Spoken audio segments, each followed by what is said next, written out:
This is a horror game podcast. It is meant for mature audiences. It may contain shocking revelations, violence, and sexual themes. Viewer discretion is advised.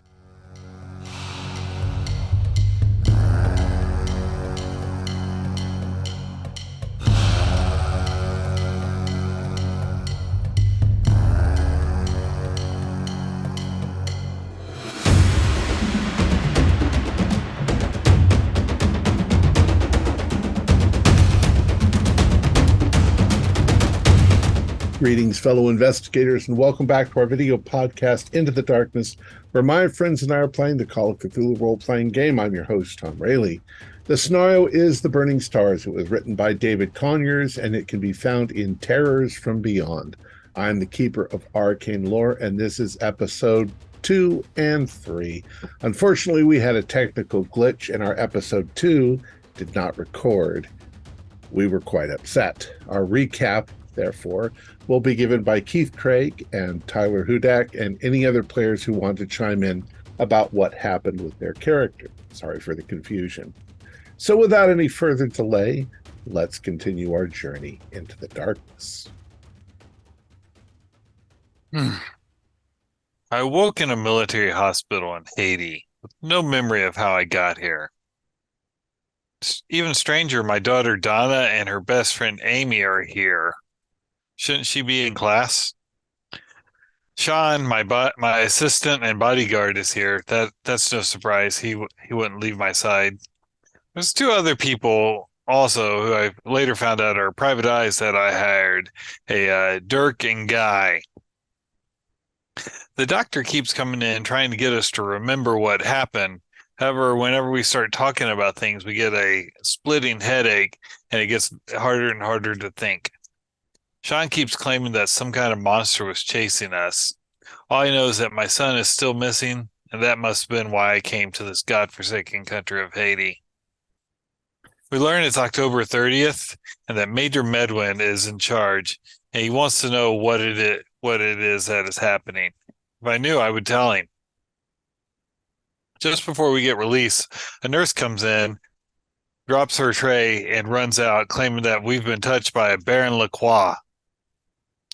Must be some backwards beliefs down here. Then everything goes blank, and suddenly we're all riding in a car. I would have thought I just blacked out, but what were the odds that all 6 of us blacked out at the same time? Back at the hotel, I discovered that the PIs had some leads for my son. They had written down in their notebooks Marie Jerome, a tarot reader, Dr. Northeast, an anthropologist. I guess Donna will handle that one. The National Library. They also had some notes about voodoo and an Ashanti cult. Sean discovered an invoice for a shipment of farming equipment to LeBride Imports. I don't deal in farming equipments. I'm pretty sure those are weapons because that's what I deal in. I don't remember shipping them here, but it makes sense. While I was reviewing the invoice, Sean found a tarot card in the bathroom. It has La Morte on it. He swears it wasn't there before, but it must have been. We gather back together, and it's pointed out that in the newspaper there was a report of some white folks going into the forest and then screaming shortly afterwards. Blood was found at the scene. Was that what happened to us? Or God forbid, is that what happened to my son? I'm going to swing by the bank here and get some money out because that's going to grease the wheels better than my charming personality. I'm going to get some answers. I'm going to find my son. I'm getting out of this godforsaken country. Manhattan Repost, Socialite Column. Amy Lachlan reporting, end of October, 1930. Dear readers, you've read my columns before discussing the exploits and escapades of the rich and powerful, but dear reader, I have a tale for you that eclipses everything I have told you before. I am in Haiti with members of the Sterling family, their associates, and 2 detectives. However, this is no ordinary trip to Haiti. We are all suffering from amnesia and don't know why we're here. Time keeps jumping from location to location with no knowledge of how we got here. I will recap the events from yesterday to demonstrate this. After briefly recuperating at our luxurious hotel, we decided to trace our steps, the first location being the secretive confines of a hidden chamber in the back of a Haitian storefront, where we encountered Marie Jerome, a voodoo fortune teller of profound mystique. With her piercing gaze and melodious voice, she guided us through a ritual using ancient tarot cards and shimmering crystals, revealing glimpses of our past, present, and future, and hinting to us the sacrifices we may need to make in the future. Each revelation offered both fascination and apprehension, as I grappled with the delicate dance between destiny and free will in the enigmatic world of voodoo. Yeah, that fortune reader sat me down. They try to talk you up, make you feel like you're important, right? She told me she was Christian, but she wasn't talking any Christian beliefs I'd ever heard of. Uh, the thing is, I got this gut feeling that it is important, whether she was right or whatnot. What I remember that the others seemed to not was some great beast in the depths of a pit that uh, it hurts my brain to think about it, but uh, I just it scared me in a way that I didn't think I could be scared again. I haven't been since the Great War, and I feel like if this thing isn't taken care of, that a lot of people are gonna die. So what I am to do is stop it before it comes to that. I've never met something that bullets can't kill, so James and I are gonna go retrieve that shipment of farming equipment and go kill the damn thing. Readers, our next stop led us to the residence of the esteemed Haitian anthropologist Dr. Northeast, a place we had seemingly visited before but could not recall a shred of memory of. However, instead of the anticipated information, we stumbled upon a scene of sheer horror. Adorning his abode's entrance was a ghastly sight. A three-eyed white skull painted upon the door, accompanied by a bloodied burlap sack containing the decapitated remains of a chicken. Inside, amidst the disarray, lay Dr. Northeast's lifeless body, gruesomely mutilated as a swarm of deadly banana spiders emerged from his remains. Miraculously escaping with our lives, we managed to salvage a collection of intriguing journals and tomes amid the chaos. One may ask, dear reader, who in our group was at the scene of Dr. Northeast's demise? To that, I reveal that all among us were accounted for, save for James Sterling and his confidant, Sean O'Neill. Their absence, one might ponder, speaks volumes about the priorities of the affluent. They were not off investigating the mysteries of our amnesia, delving into the revelations of fortune tellers, or confronting the grim reality of murder. They were at the harbor, attending to the mundane affair of commerce, ensuring the successful delivery of farming equipment. Money will always be in the mind of the wealthy. At the harbor, we discovered that yes, we were shipping weapons to the island, but not to the official military, to someone else who screwed up and didn't pick up their shipment. That piece of crap. Fortunately, Francis Matra, the harbor master, has offered to help me offload it. That's better than paying him rent for keeping them there. Might be a loss, but it's better than what's going on. Maybe I'll take one of these guns. Sean seems to think we need as many bullets as we could get.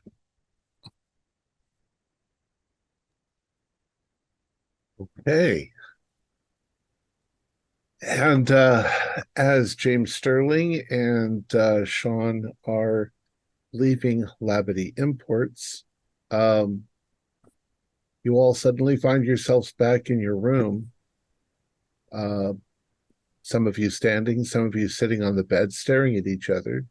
And Donna has the journal that she found on Professor Northeast's floor amidst the rubble.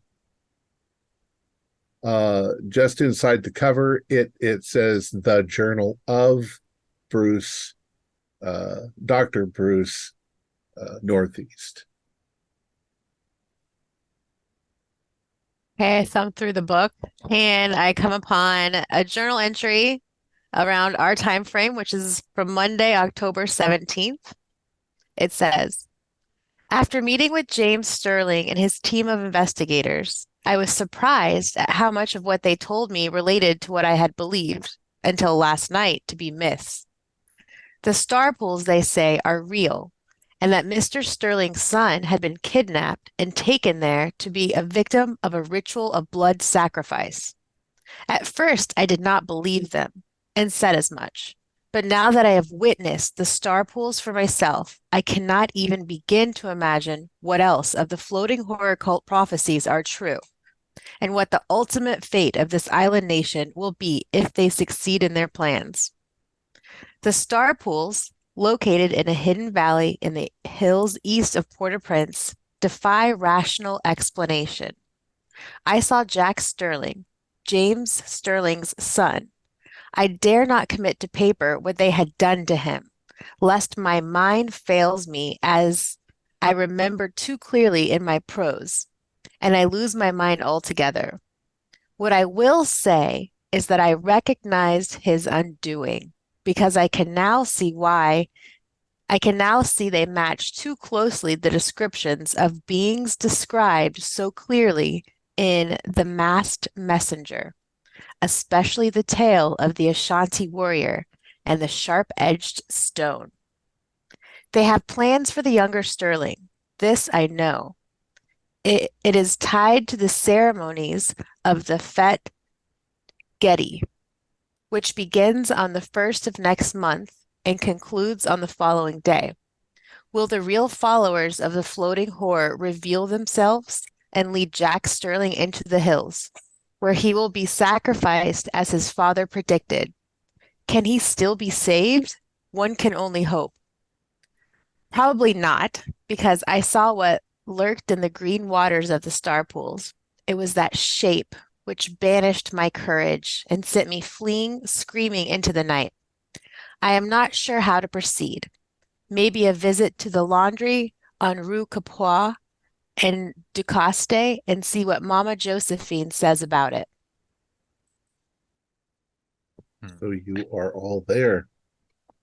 It's early evening. Well, my son is here. These savages have him. Any of you know what this star pool is? Anyone heard of that? No. Not at university there, Donna. You never learned about some religion there? I heard that's what you're studying, right? Can I roll to see if I've heard of it before? No, you've never heard of it. I'm just gonna Springs. I'm gonna think for a second. No, Dad, I haven't heard of that one either. Sorry to disappoint you again. No, we've star pools. We've seen that before. That's the investigators' leads. Remember?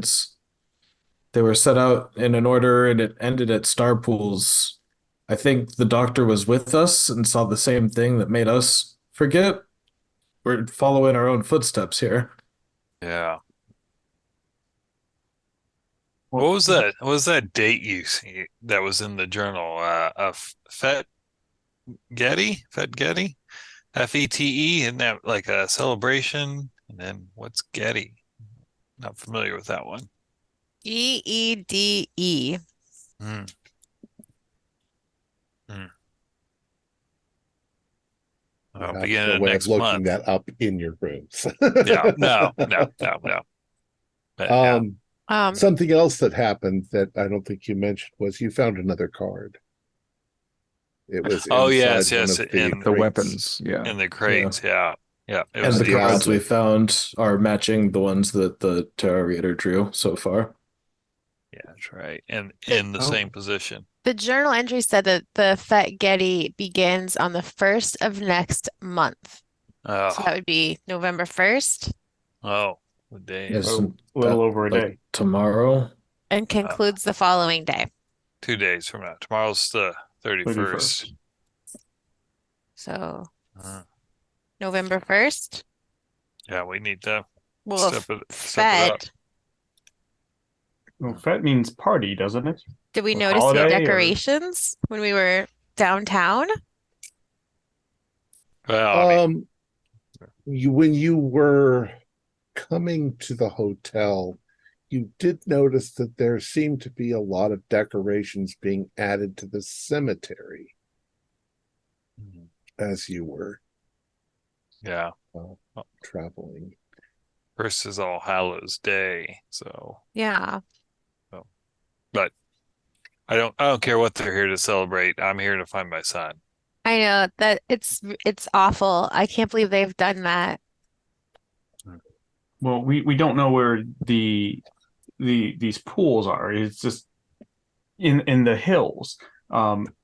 This Mama Josephine that's mentioned in the journal.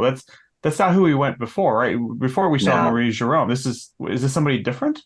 No, this sounds like it's somebody's different. I think that's got to be our next lead. I think we've officially passed wherever we followed up on the first time around. Yeah, Sean, you were absolutely right. Just rechecking our notes. The last thing that we got was a shanty cult of the floating horror and star pools, which I'm guessing is we met with Dr. Northeast and they prattled off about that because we don't have any other information there. I guess this new one is going to be our best lead. What do you think he's talking about? The Mass Messenger. Is that a Yeah. book? It must Yeah. be. I was wondering. I lifted it from his Well, place right over here. Yeah. I toss it over at my dad. Yeah, we actually found several books over there. Donna, what are they? Mass Messenger. Created World and Insane Minds, and then Shadows of the Living Edge. What the Well, hell is this guy if reading? they're describing whatever we're gonna be worried about, then somebody give me the highlights of it and say if it mentions how to kill him. Yeah. Can I flip through the Mass Messenger and look for the Ashanti warrior? Sure. I'll throw it back to you. Just give me a 1d4. A 3. So it takes you about 15 minutes. It's a fairly hefty tome. But as you're perusing through it, you finally find what you think is going to be it. And I'll let you read that. I'm gonna toss it over. Here, Dad, read this. Or Amy. Oh my God. I'll read it. All right. All right. The legend wherein the Shanti warrior bargains poorly with the guardian of the sharp-edged stone, La Pierre Tranchante. I do not recall why I took possession of the sharp-edged stone found discarded on the shores of the dank river as I traveled home from a great war from the north. It caught my attention, palm-sized and green with an oily shine. It made me sick in the stomach just to hold it, but its engravings captivated me. Sharp cuneiform-like designs similar to those adorning the great statues of Cthulhu and Sasagwa, whatever that is, that are scattered across the world. As I felt along its fine cutting edge, it drew blood, and the pain shot through me like a flame. I dropped the stone, cursed it, and returned to the path, only to fall into oblivion. I found myself in a dark labyrinth with the stench of death, but also of cooking fires. The air was filled with the sounds of running water and distant voices. I knew not where I was. Onwards I groped, lost and confused, and in time I forgot who I was and from where I had come. It seemed forever that I wandered, trapped in the maze. When finally I found my way out, I stood on the shore of a silent ocean. Although I perceived it as day, the sky was dark and there were no stars. And there in the midst of the sky void was a black sun ringed with ghost fire, like a sphere of dead light that burned down on me. On these shores I saw 3 circular mud brick houses, like those the Ashanti people make. The death light also came from within these huts, and it burnt my eyes as well. but then the glare was obscured by a man, tall and thin. He walked towards me with a grace and poise unknown amongst mortal men. When he arrived in front of me, I saw that his face was a skull with 3 eyes. His natural glare spilled from the socket in his forehead, the source of his power. Shut up your ears, my Ashanti warrior. His voice filled my head. I am the sentinel of the sharp-edged stone, and you are here now to bargain with me. My mouth open, desiring above all other desires to answer this man whose semblance was of the masked messenger. Yet I found no words to speak, and no answer worthy of his reverence. Shut your mouth, my Ashanti warrior. His fleshless jaw did not move, and yet his words were as resounding as war drums. I know what you want. You wish to return to your old life in the world, but know this, even if you return, you are still mine. I nodded, aware that the sentinel of the sharp-edged stone knew my thoughts deeper than I knew them myself. I had responsibilities. My wives, sons, and daughters, my cattle and goats and chickens needed their master. I had no choice but to accept the bargain, knowing that the price would be dreadful, even if only to touch the skin of my beloveds once again. Shut your eyes, my Ashanti warrior, and I did what I was commanded, and he touched me upon my forehead. I knew that from my mind he would return again to rule and to destroy, to bring chaos to the land and to all people. There was thunder and the sound of rushing water, like waves crashing on the rocks. We shall meet again soon enough. And I woke upon the shores of the river with the sharp-edged stone still clutched in my hand, a scar where it had cut me. Black scales were forming around the scab. It had begun, and I knew I must flee back to my family until the time of the end comes for me. I bargained poorly, but the masked messenger would have it no other way.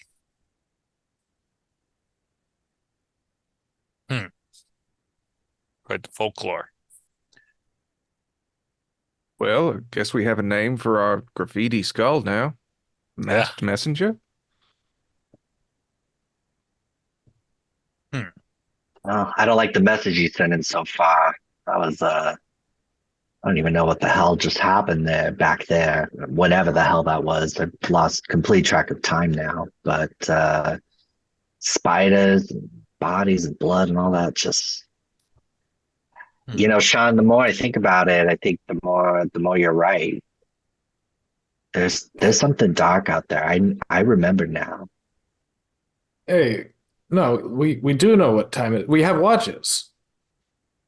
Damn right, you got watches. But I think you're right that there's something really dark out there, and this is our duty. We need to get rid of it once and for all. Yeah. My plan is we find out where these star pools are. They seem to be the place. And I mean, fuck it, I'll go to the military base and ask them to loan some guys.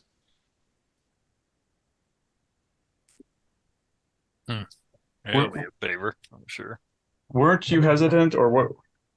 I feel like somebody was hesitant to involve them again, given their reaction to us before. Well, yeah.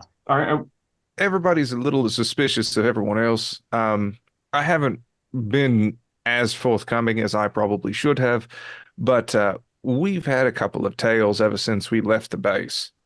As I was wondering why our good General Major, I already forgot, was so keen on letting us go. I wouldn't have let us go. And yeah, just keep an eye out. There's anywhere from 2 to fuck all number of, what is it? Onis that are keeping tabs on us. Well, maybe if they're keeping tabs on us, we'll be bringing the military with us anyway. What do you mean by Maybe that, we've James? already asked for a favor. Yeah. Mm. It's true. We don't know a lot of what's been going on. We keep jumping from place to place, and Yeah. How many times have we made the same decisions over and over? I don't know. Well, we're still sitting around having this roundtable conversation, and especially while Donna was looking through the Masked Messenger book, I would like to flip through the Shadows of the Living Edge and then the Creative Worlds and Insane Minds, mostly just looking if there's any annotations or like dog ears that that Dr. Northeast may have singled out. Okay, go ahead and do a library roll. Okay.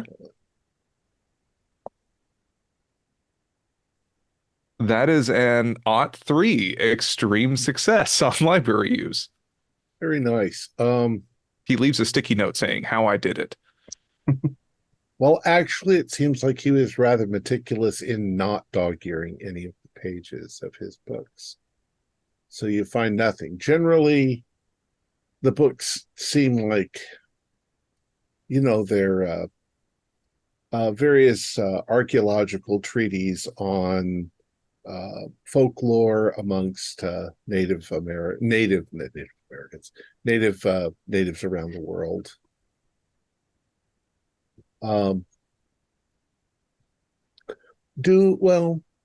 was a really good roll. I'm gonna say you do notice a number of what are they called, the bottom of the pages when they've put in notes, Footnotes. Footnotes. That a particular book does keep coming up as a source of valuable information, and that is what is it?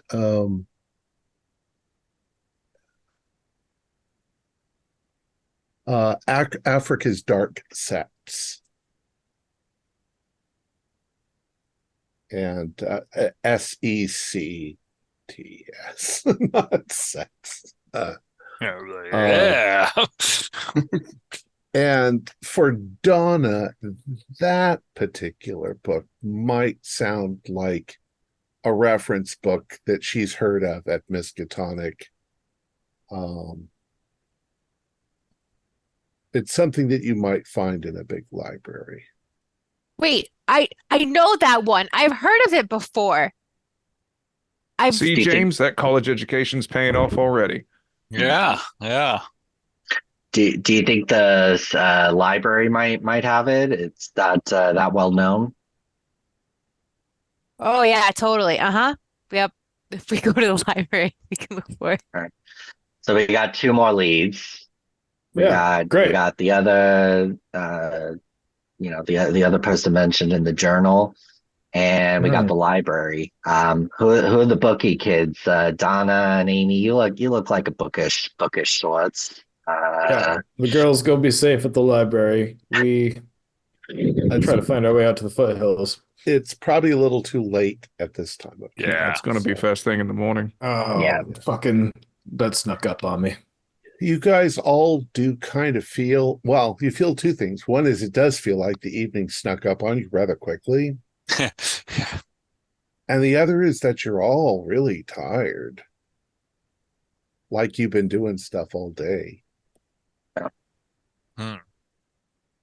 Maybe we should. Well, You're dusty Go and ahead. dirty, and Maybe we call it a night tonight, and hit the ground running in the morning. Donna and I can go over to the library. I'm sure it opens up early, and you all can go to who is it, Mama Josephine? Yeah. She's on Rue Capa and De Coste. I assume that's an intersection. knowing this type of I don't even know who this woman is, but I think we'll be able to reach out to her this evening. Sure, she'll still be awake. I still got energy. They got coffee in this joint. I'll go see if I can fetch us some coffee. Yeah, well, I was going to order some wine and hopefully get a good night's sleep. I haven't been this tired since I had Dad gave me the first company to run. All right. okay, Derek so and Sean. let's go around with it's evening. You guys are tired and hungry. I don't know if you're going to go get something to eat or have something brought to you. And then it sounds like Guy wants to go to see Mama Josephine tonight. Yeah, guys like inner New York City cop is coming out at this time. So he's used to like doing 24 plus hours like Okay. on and like so he's like tapping into that adrenaline and he'll find some street food and grab some coffee and he's ready to go. Okay. Is anybody going to go with you, Guy? I'll go with him. Right. And the rest of you are just going to eat and go to bed? Yeah, I'll get Yeah. some room service for Yes. the four of us. Okay. This And is also, more I'll work make than I a- normally do in a day. I'll also make a note to give Sean his trusty shotgun back, just since we're the most armed folks in the group, because I don't know what James was just up to, but that way, at least if somebody comes knocking. Yeah, appreciate it. So I want to make sure, just kind of out of character, that I'm remembering this right. I believe somebody gave me a 38, but I just want to make sure that I didn't miswrite that down. Yes, I did, because Okay. Donna was asking for a gun and I was not giving her a gun. So you looked mildly more responsible. I am from a wealthy family, and I'm sure I've gone like shooting those discs things they put in, like they throw up into the air. The fact that you don't know what those are called is further cementing my point. She's rich. She was just shooting the family servants. Yeah. Placed. I go hunting with the Cheneys. It's fine. Yeah. Oh, my face. All right. So we'll assume the rest of you go to bed. Dirk and Guy. You leave the hotel and you go outside. It takes you quite a bit of time to get a cab, if that's what you need to get. And you're told that the place you want to go to is across town. So it'll take a little bit of time. As you are in the car, you do notice that there is a fair amount of activity that's going on in the cemetery, the Grand Cemetery. You notice there have been decorations, there are candles burning everywhere. There seem to be a few people, more than a few people, going in and out of the cemetery. I'd like you to do spot hiddens.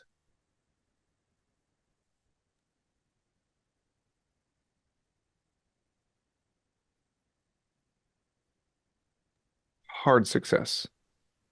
Okay.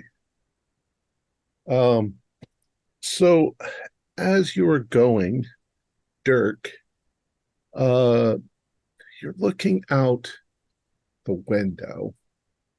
You notice that there are people dressed up. Now, you're used to the sort of wild goings on that go on in your hometown, with Halloween being just around the corner. But in this case, it's a little stranger. People are dressed up in finer clothes. You'll notice occasionally people in suits, people with, literal tails, people with top hats on, walking with canes. And as you're going, you notice one fellow. He's rather tall. He's dressed in a purple suit. He has on a top hat. And as he's walking there and he turns and looks in your direction, his face is painted white, with little skull teeth painted onto his face. And you swear that there is a third eye painted on his forehead. And as you're going by, he looks at you and sort of tops his hat as you go. What do you do? I just pat my pistol and make sure that it's still in its holster, but I don't see a reason to call it out to Guy or anything. Okay. What was your roll? I rolled a 28 under 70, so hard. You make a turn around the other side of the cemetery, and you've moved on, and you get a little bit farther, and you see somebody else who is dressed in exactly the same way, except this time standing under a overhanging tree next to the cemetery. He's literally looking right at you as you're driving by, and once again he sort of tops his hat. And the same makeup and everything. Same makeup and everything. Same suit as far as you're concerned. And he would have had to have somehow gotten 50 or 60 feet farther on as fast as the cab is driving. You can do a sanity roll. Sure.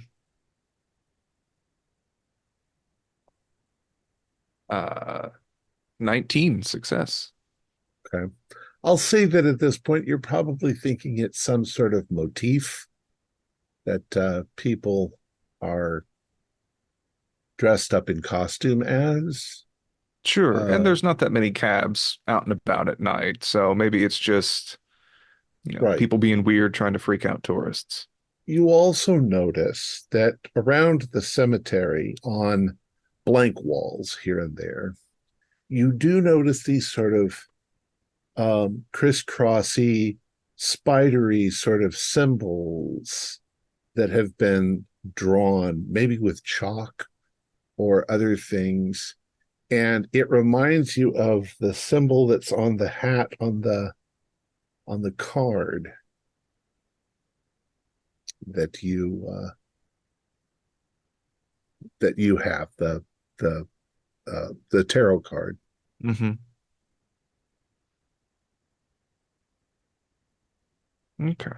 Okay. Meanwhile, Guy is busy probably looking at his notes or smoking or No, I'm furiously like chain smoking and I'm kind of amped up. Like I've got like a coffee. I don't know if there's any possible way that I can have like some type of disposable option, but I don't know at that time if that was even a thing. But yeah, I'm drinking coffee and chain smoking. I'm just like amped up. Like I'm ready to go. Well, and oddly enough, Guy, you feel as if something were terribly wrong, and you can't quite put your finger on it. Maybe something's bothering Dirk, but you know Dirk's moods, and you're just kind of enjoying your life, I suppose. I would say I'm enjoying my life right now. You really could go for a nice big cigar and some whiskey or something. Right now, there's just nothing going on. And on some level, it's kind of pretty. There are a lot of candles burning out in the cemetery, which kind of looks a little creepy, but at the same time, it kind of looks a little pretty. Obviously, the attitude of the people towards death is not the same as your attitudes towards your normal attitudes towards death. Although there are some very beautiful cemeteries in New England. Well, Guy's from New York City. He grew up in the city, and so he's used to all sorts of, and I've been a beat cop, so I know that there's all this, hullabaloo around this time of year. I was raised Catholic. I know all that stuff, so I'm just focused on I want to speak to this Madame Josephine and kind of get to the bottom, because I'm increasingly agitated because I think Sean is completely correct and there's something evil lurking out there. So he's one focused at this point. So you guys finally arrive at the corner of and the cab driver turns to you and he's like, is this where you want to be let off? It looks a little deserted in this area. It's not financial. it's a trade area. There's shops and things around, but this time of day, nothing's open. You don't see anything indicating Mama Josephine. You see, a bodega and laundromat and things like that all around, but everything is closed right now. Including the laundromat? Yeah. Well, it doesn't look like a laundromat like we would use. It looks like a place where you bring your laundry and the women wash the clothes. I might pass the driver $1 and just tell him to keep the engine running and head out with Guy. I assume Guy's been checking the map and things like that so that this looks like we're in the right place, and it said Mama Josephine was at the laundromat. So yeah, it's a front. I'm sure she's got some type of speakeasy or something going on in the back. Let's try and knock. Let's see what's going on. Okay. Do an intelligence roll just for the sake of it. I passed. I'm rolling hot tonight. Yeah. Oh. Well, it does cross your mind the way that the cab driver looks at you. Like, you sure you white folks want to be hanging around out here in the deserted area? But he says he'll wait for you. You do also have the feeling that if there is trouble, he's not going to wait for you. Mm-hmm. He won't get involved. Dirk, I'll follow your lead here. Like if you're feeling like, this isn't a good idea, I'll wait, but I'm ready to go if you are. Well, we already came all this way. All right. Just pat my chest. All right. So you get out, you cross the street, and you go over to the laundry. It's dark inside. You can see that it's a laundry, but of course, all of these buildings are interconnected, and that there might be, apartments in the back, up above. There's definitely some light, so there are people probably living in apartments above their shops, which is not unusual for New York or anywhere else. You can all do listen rolls for me too. Hell yeah. 22, hard success. Yeah, there are definitely some drums that you hear rhythmically. They're muffled, they're off somewhere, but there's definitely a boom, boom, boom. And it doesn't sound like music. Mm-hmm. It sounds like rhythmic. Yeah, native drums or something like that. That gives you a bit of the creeps. You suppose that this is the voodoo they've been talking about? Oh yeah, almost certainly. Yeah, I don't know. Maybe we could check around back. Is there like an alleyway behind here? Maybe there's a back entry. Yeah, there's actually part jungle and all of that right back there too. So they probably ain't gonna be too happy if we look in on that, Dirk. Well, we're just a couple of would-be customers, right? Okay. Yeah, let's go check around the back. All right, so you follow a bit of a fence around behind, and you can hear that the sound is louder. And as you can see now that there is also light. It looks like it's kind of flickery, so there's definitely a fire. There's candles and little torches and things that are lit. And as you walk up, there's a couple of gentlemen just dressed in, like I don't know what they call them now. Wife beaters is what I would call them. T-shirts. They're sitting there smoking. Black gentlemen, and they see you coming, and they just hold up their hands like, "Who are you?" Yeah. And they start speaking to you in French. Do either of you speak French? I know enough to say parlez-vous anglais. I have 10 in French.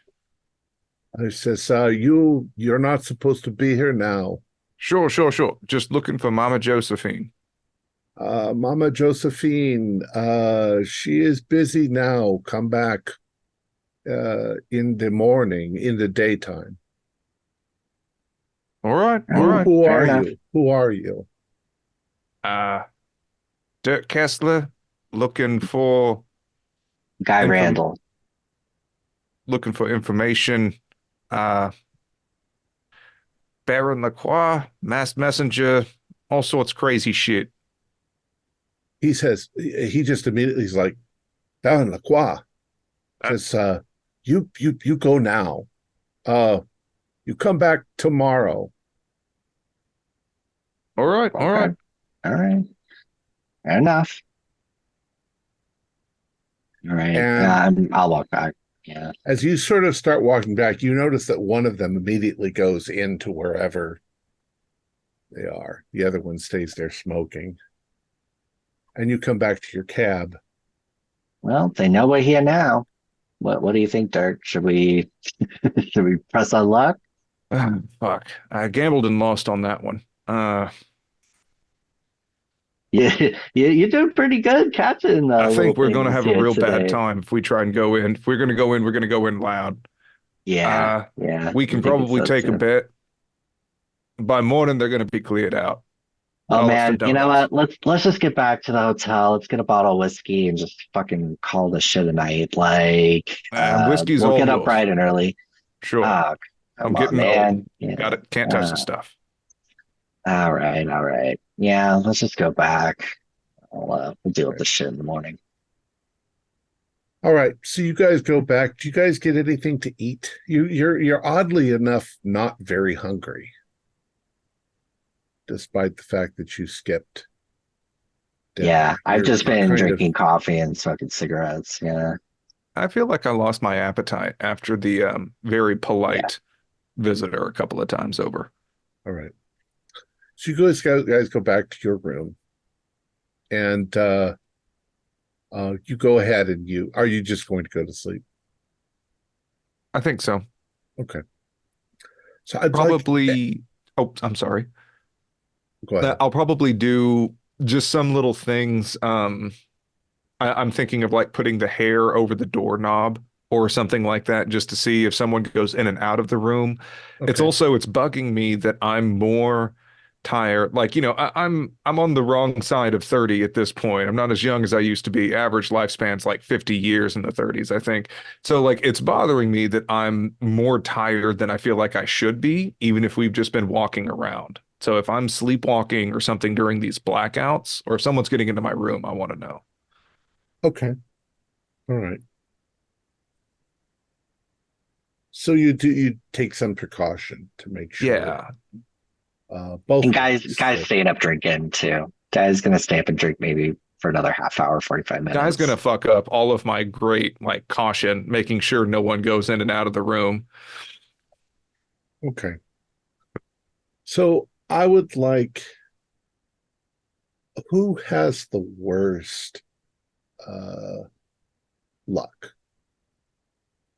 I have 53. That's worse than me then. I've got Hold on one sec. 55. I have 45.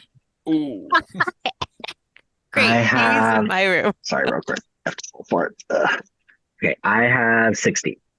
Okay, so it sounds like Amy. Amy, do a luck roll. No. So the morning comes. We'll say you guys oversleep a little. It's like 8:30 by the time you wake up, and none of you feel like you've had much rest. And you all feel like you've got that achy headache. Not unlike, a hangover. Where bright light and sound bothers you a little bit. But you don't feel particularly great. But it's 8:30. The sun is up and out at this time. 8:30. Oh my God. I haven't slept this late in a while. Right. Well, the laundromat was a bust last night, and they're probably going to be cleared out today, but they told us to come back in the morning. So, sorry. We freaked him out. I don't know if that's a good sign, but they certainly know where we're looking, where we want to speak to him. Yeah, Amy, when you're at the when you and Dawn are at the library, go ahead and take a look at this Baron LaCroix, whatever. Folks around here seem to be awful suspicious of the name. I tried dropping it, see if it'd get us in the door, and it had the opposite effect. Yeah, that's on my list of things to do at the library. Remember, the lady in the hospital said it to us. She said Yeah. we'd been touched by Baron Lacroix and then got all freaked out and ran away. So I don't know. We're gonna have to be pretty cautious about throwing that name around. Yeah. I'm sure there's some book or something that we can find. I don't know. We can figure it out. Good. So Donna and Amy are going to the library. What's everybody else doing? Laundry. Yeah. Go see Josephine. Okay. All four of you? Yeah, unless Donna or Amy wants extra protection. I am nervous about, I've already got one child missing. I am nervous about Donna going away. And so, John, what do you think? I think maybe I should go to the library. I'm not the best in a fight if what Dirk's talking about. And Yeah, I don't imagine any trouble coming down at the library. Yeah, you go keep an eye on your girl. all right, yeah. All right. So James, you're going to go to the library, but Sean, you're going to go with the other two? Okay. Let's start with Donna, then, and Amy and James. So you head to the library, and it's a fairly large library, surprising, considering that you're just on an island. But what exactly would you like to look for first? As we walk in, I'm gonna stop at the reception desk and very casually strike up a conversation with the person there and then just ask them what Fet Getty means. Fet Getty. That's a celebration we have here in Port-au-Prince. You want the section over there containing, voodoo and things like that. That'll explain it to you. What does it translate to in English? Oh, well, you're not familiar then at all with voodoo. No. He says Getty is a family name. It's a family of spirits of Loa. It's the celebration. It comes on the same as the Catholic feast, the All Saints Day, All Souls Day, November 1st and 2nd. Oh, okay. You'll see a lot of people going into the cemeteries and having, celebrations and pouring out alcohol and coffee and smoke and cigars to the spirits. So a celebration of the dead? He says, well, here, and he brings you over and he looks through the books and he's like, here's a text on Fet Getty. Oh, yeah, let me look through this. About Fet Getty and the Getty tribe of spirits. The amoral personification of death, the Baron is a tall, sinister man in sunglasses and top hat, always smoking a cigar or cigarette. Fred Van Lunty, The New Orleans Guidebook. The Voodoo Festival of Fet Getty takes place on November 1st and 2nd. During the 2 days and 1 night, celebrants visit the cemeteries and offer libations to Baron Samdi and his wife, Maman Brigitte. The celebrants pour white rum and black coffee onto blackened crosses decorated with candles, skulls, and marigolds dedicated to these two voodoo deities. The Gedi are a family of spirits who are both the guardians of cemeteries and the lords of the erotic. Donna, should we be reading this? You should not be reading this, Oh, okay. especially Well, with my I'm freaking dad over there. all right. Well, she kind of blushes a little bit and continues. People possessed by the Gedi whiten their faces with powder so they represent a corpse. They will act in a lewd and lustful manner towards the onlookers and other participants. Participants dress in the colors of black and purple and wear top hats. Clarin or white sugarcane rum is consumed in vast quantities and can be smelled in the air wherever participants gather. Many participants attend Catholic Mass in the morning, changing into their black and purple clothes as they amble to the cemeteries for the evening. Inside the cemeteries, and particularly inside the largest burial ground, Grand Cimetière de Port-au-Prince, the tombs are all lavish and colorful, and some are as large as small houses. Baywan Samedi, or Baron Saturday, is a part of the pantheon of deities of traditional voodoo. He is the Lord of the Dead and the master of necromantic magic. He is the leader of the Gedi tribe of Loa. He is generally depicted as a tall black man. Excuse me. He is generally depicted as a tall black man with his face painted like a grinning skull. He wears a top hat and black coat with long tails. He has many incarnations, such as Baron Cimetière, Baron Lacroix, and Baron Criminel. There we go, Baron Lacroix. He also ensures that all corpses rot in the ground to stop any soul from being brought back as a zombie. What he demands in return depends on his mood. Sometimes he is content with his followers wearing black, white, or purple clothes or using sacred objects. He may simply ask for a small gift of cigars, rum, black coffee, grilled peanuts, or bread. But sometimes the Baron requires a voodoo ceremony to help him cross over into this world. Maman Brigitte is a death loa and the consort of Baron Samedi in Haitian voodoo. She drinks rum infused with hot peppers and is symbolized by a black rooster. Maman Brigitte protects graves in Haitian cemeteries that are marked by the cross of Baron Samedi.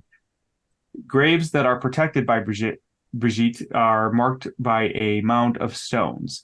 In voodoo practice, the first burials serve as offerings to either Baron Samedi or Maman Brigitte, depending on the gender of the person being laid to rest. If the deceased person is male, then the grave is dedicated to Baron Samedi. If the deceased person is female, then the grave is dedicated to Maman Brigitte.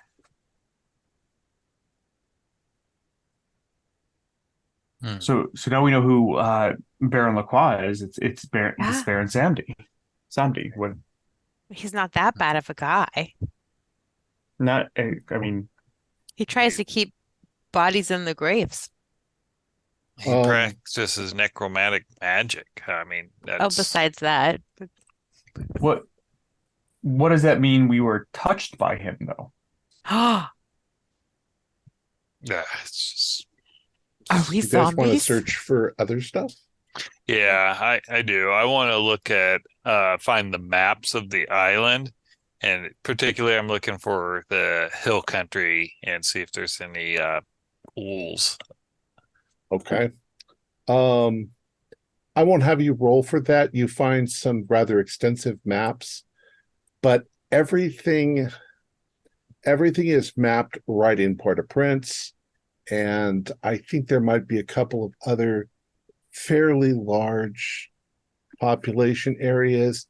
The jungles and the mountainous regions, there's nothing. They're just footpaths, and it could be, none of that is actually mapped out. Okay. Anything else you guys would like to look for? You guys can.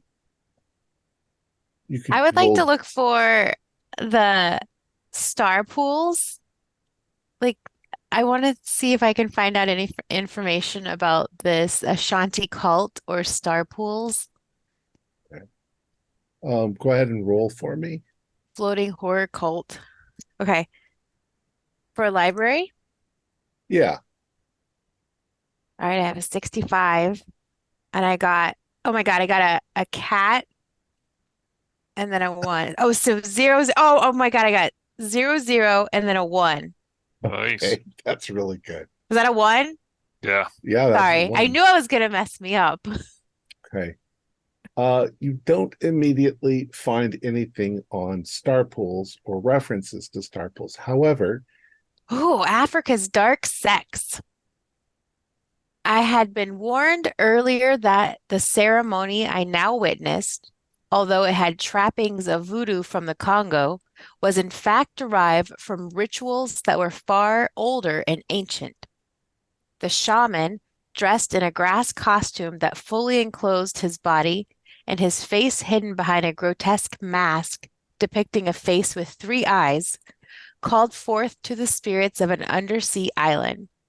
There came frenzied, naked dancers around him, his possessed followers.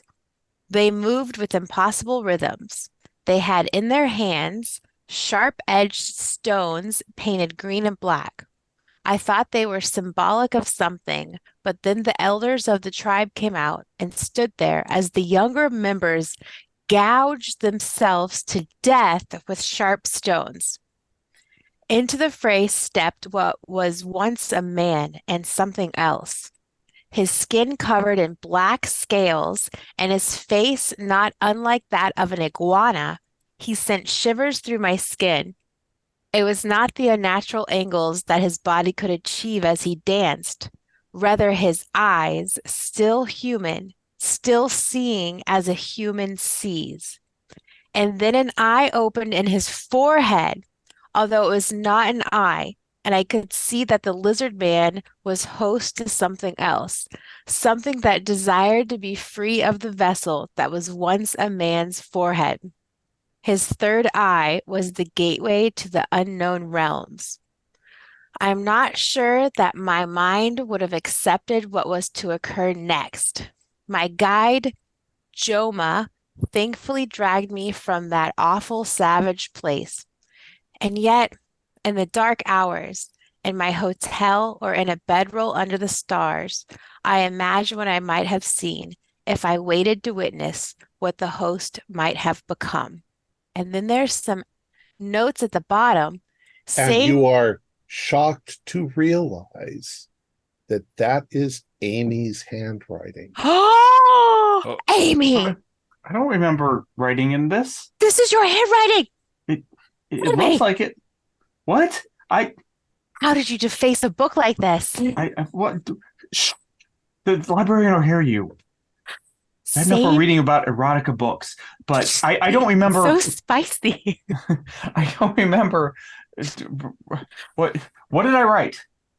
Same ritual as described by, dude, BN. Bruce Northeast. Northeast. Yes, Northeast. Yeah. Same cult activity in Port-au-Prince. Sacred site, the SP. Star pools. Senegal knows something about this cult. Who's Senegal. The Senegal. country? Senegal. Hmm. Have we met anybody named Senegal? I don't remember that. I mean, I imagine we have. It remember a seems lot. we've met everyone, and we've been here. At least you have. And when you find that page in the Africa's Dark Sects, there is a tarot card that's in there. I That's bet how it's you knew which Amy. page it was on. No. Oh no. And it is upside down when you find it. This is what it is. That Yeah. guy's straight up naked. Le Pendu. Yeah. Le Pendu. Yeah. So is this in total, is this the third card or the fourth It card is. that we The found? third card. Third card. Wasn't And Le that Pendu is the hanged man. Yep. So this And was wait, the hung man. all right, so Oh. Rob, let's go. Oh. all right, so hold on a second. So Amy thinks back to the fortune teller, and Le Pendu was pulled out when it was talking about the future. So is this, and she points to the page in the book. Is this our future? Is that what that means? I can't remember what the fortune teller told us. What Marie Jerome told us that it meant. That we have to make a decision with profound consequences that it has to do with self-sacrifice. So she points at the book. Is this what the decision we have to make? I don't understand this. Donna, you found this. What I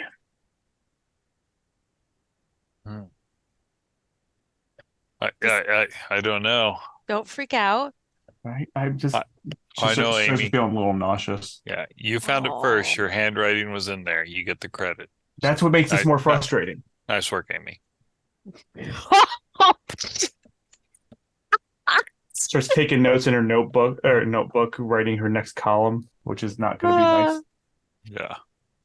Well, They're so forgettable here. You got an 01. So in addition to those things, you do find this, which is very interesting. This seems to be the things that you've seen scratched into things with chalk and so forth around. And the third one is the Vevi of Baron Samedi. That's which what's on looks the like the tarot thing card on his hat. Yeah. oh, so is that like his symbol? Yeah. Okay. And then there's one from Mama Bridget. Look, it's like a heart.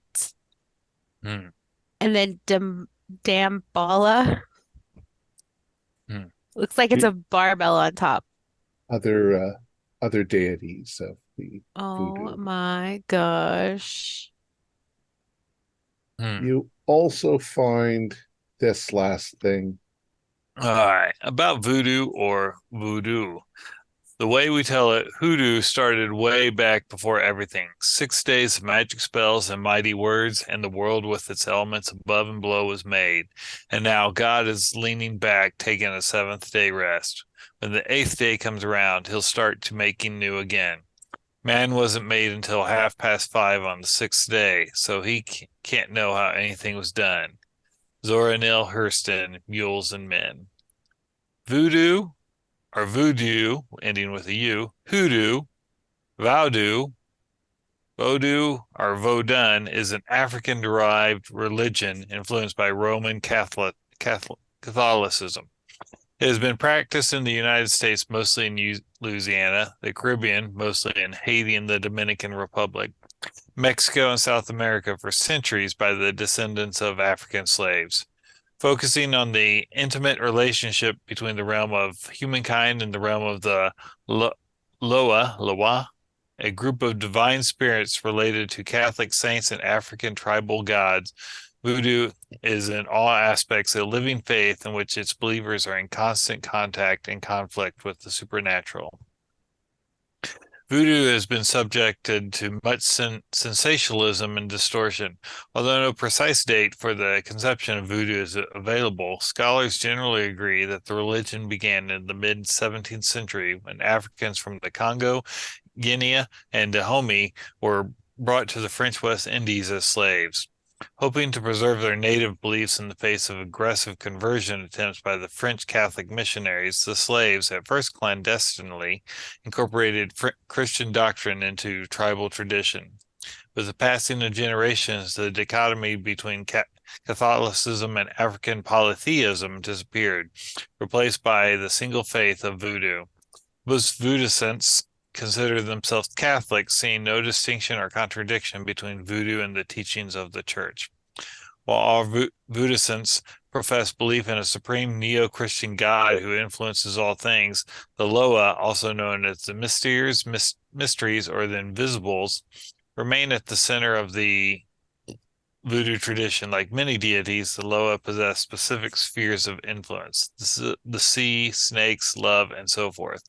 and many myths detail their intrigues with one another. Unlike many deities, however, the Loa are palpably human, possessing the same petty jealousies, grand passions, and impulsive schemes as their worshippers.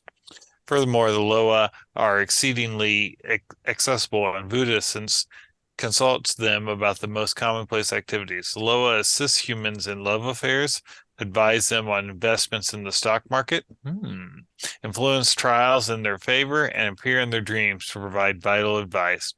The Loa are as much a part of the voodoo community as the humans. They are referred to as respected, albeit unseen, elders. But the precise practice of voodoo may vary from nation to region to village. All Buddhists agree that there are two distinct tribes of families of Loa. The Rada tribe are the gods most unchanged from their African origins, originating in the ancient practices of the Dahomey.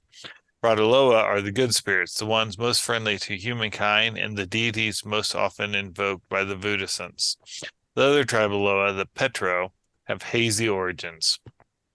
Some claim they are the gods of the Congo. Some claim they did not arise until the slaves came to Haiti, and others merely say they are not of Africa.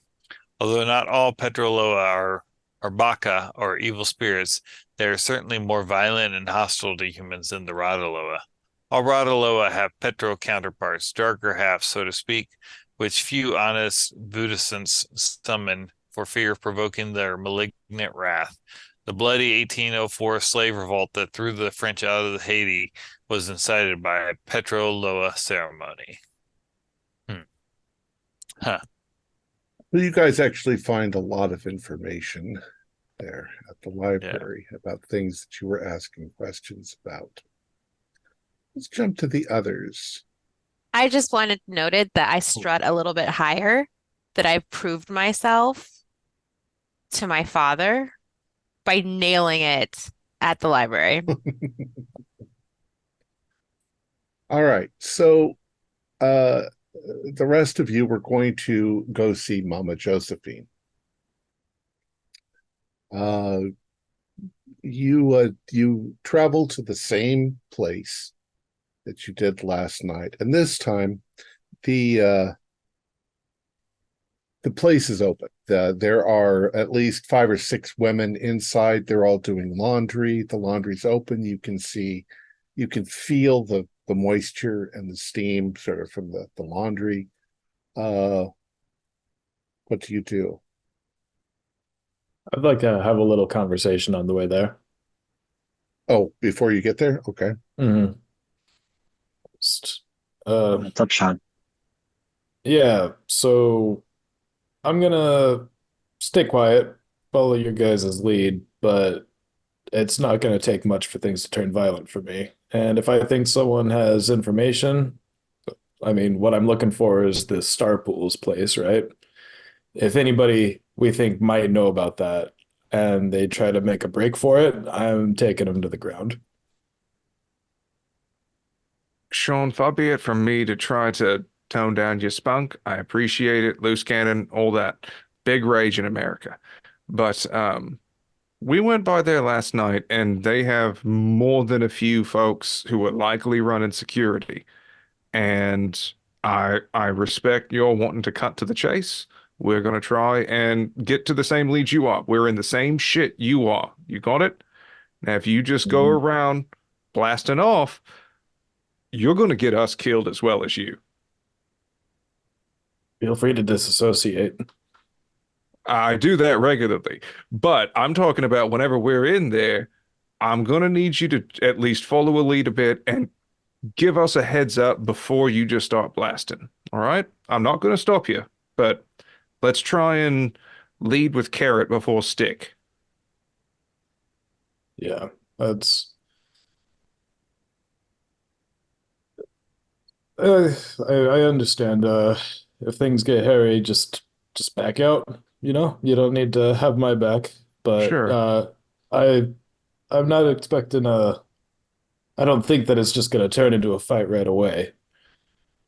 All right. You had me worried for a second. Yeah, It was I'm it looked that way. you know, fists before our bullets, right? I'm not looking to kill people. I'm looking to scare them and get information.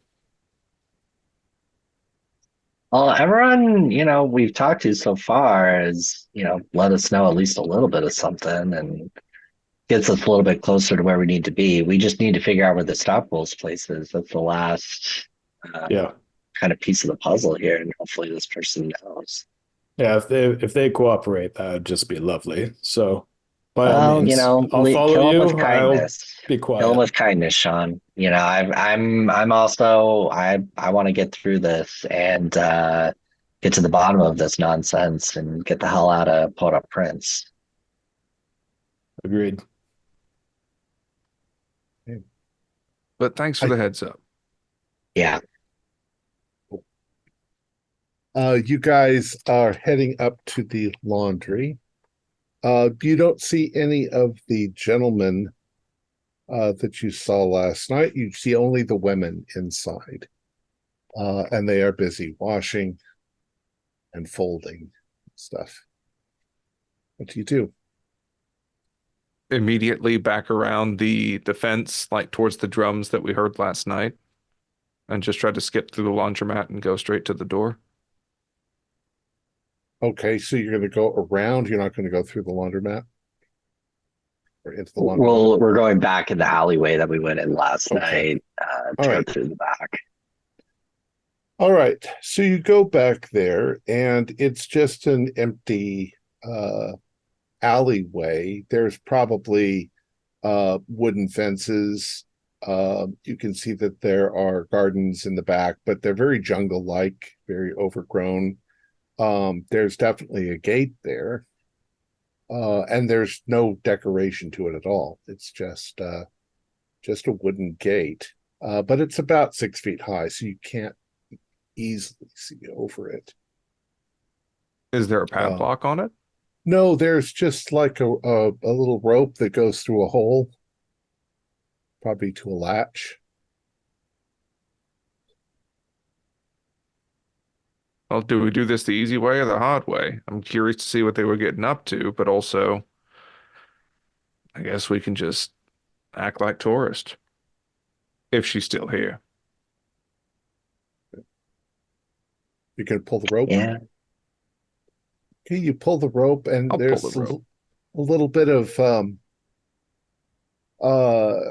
bit of resistance, but then there's kind of a metallic click as you imagine that the little thing is opened up like this, and the gate just swings in your direction, swings out towards you. You look inside, there's a flat stone path. There are lots of plants. You can see that there are a lot of decorative, I don't know what you'd call them, candle hangers that are hanging from the trees where you could put a candle and it would be lit. There seem to be a number of interesting sort of totems or statues of things. They don't look particularly scary or anything. And you notice that it opens into a large circular sort of slate stone floor with palm trees and stuff around it. That obviously symbols have been drawn on the ground either with maybe colored chalk or maybe some other chemicals or powders, things like that. There are definitely signs that there might be blood that has been spilled on the ground. What kind of blood, you have no idea. There's definitely some look like ceremonial drums and things like that. And then there's a back door to the laundromat. You're pretty sure there's a fairly large space, an apartment that's there, and there's a door, and on the door there are various curly Q symbols and things like that that are drawn onto it. And you also notice that there's something that definitely looks like maybe a 6-inch wide line that goes in front of the door that also has these curlicule symbols on it. It doesn't look like it's just decoration. It looks almost like some sort of ritual magic. It gives you the feeling that it's there as a barrier, but it's got no actual text written or anything in it. And then it's just a door. Well, let's see if the barrier works on us. I go up to the door and knock. If there's no response, then I'll try and open it. You knock on the door and you hear two things. You hear, once again, parrots. People do like parrots as pets. And you hear a woman's voice, and she says, "Oh, come in. I've been waiting for you." What do you do? I may slide Guy $1, as I was betting that they were going to be long gone, and open the door. Sean, do you want to go in first or last? I'll stick behind you, boys. Okay. So as you step inside, you can see this is like, I'll use our terminology. Let's call it a living room, okay? Because it's basically the same kind of idea. There are a couple of couches, some tables. There are carpets on the floor. There are a lot of things hanging from the ceiling, including what look like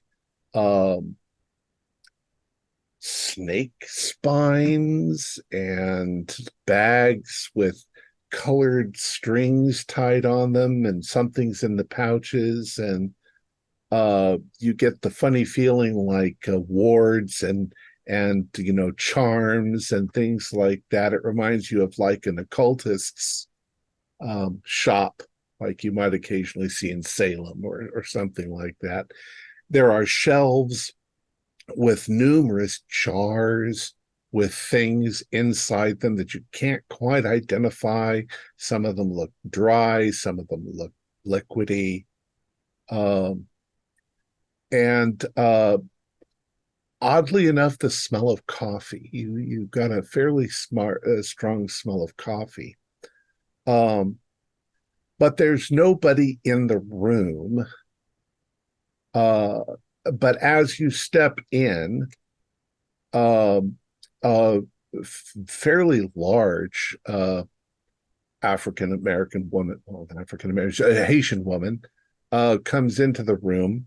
She's dressed all in white. It's not a particularly fancy dress, but it's a dress. And it looks a little frillier than what you'd see people wearing on the street. And she has necklaces around her neck, including a large crucifix. She has a white parrot sitting on her shoulder as she comes in. Her hair is done up in this rather elaborate beehive sort of thing with a white ribbon woven through it. And she says, "Well, I've been expecting you. I didn't know when you were going to arrive back, my dears. Come in, come in. Did you manage to get the thing that I asked you for?" You're going to need to be a lot more specific and pretend that I have no memory of our first meeting. Also, allow me to introduce myself in that regard. Dirk Kessler, private investigator. Oh, yes. We've met. You. Seems I'm like glad she's you already remember. met us, Dirk. Yeah. Unfortunately, I'm at a loss, but I assume that you are Mama Josephine. Yes, please come in and sit down. I've made coffee. Oh, wonderful. Yeah, we came by here last night. I don't know if our presence was alerted to you. Oh, yes, they did tell me, but we were in the middle of a ceremony, so they wouldn't let you in. I'm sorry, that was rude. No, that's perfectly understandable. But you seem to have some knowledge of what we're trying to do here, and we're really at a loss here. We're in a really tough situation. How much do you know about our situation? Sit. Have some coffee. She says, well, I can see that something obviously has happened to you. Did you, in fact, decide to go to the star pools? Do you know where they are? We sure would like to. Well, that's what we talked about the last time. I told you they were extremely dangerous. I thought I noticed something in the newspaper about a bunch of whites disappearing.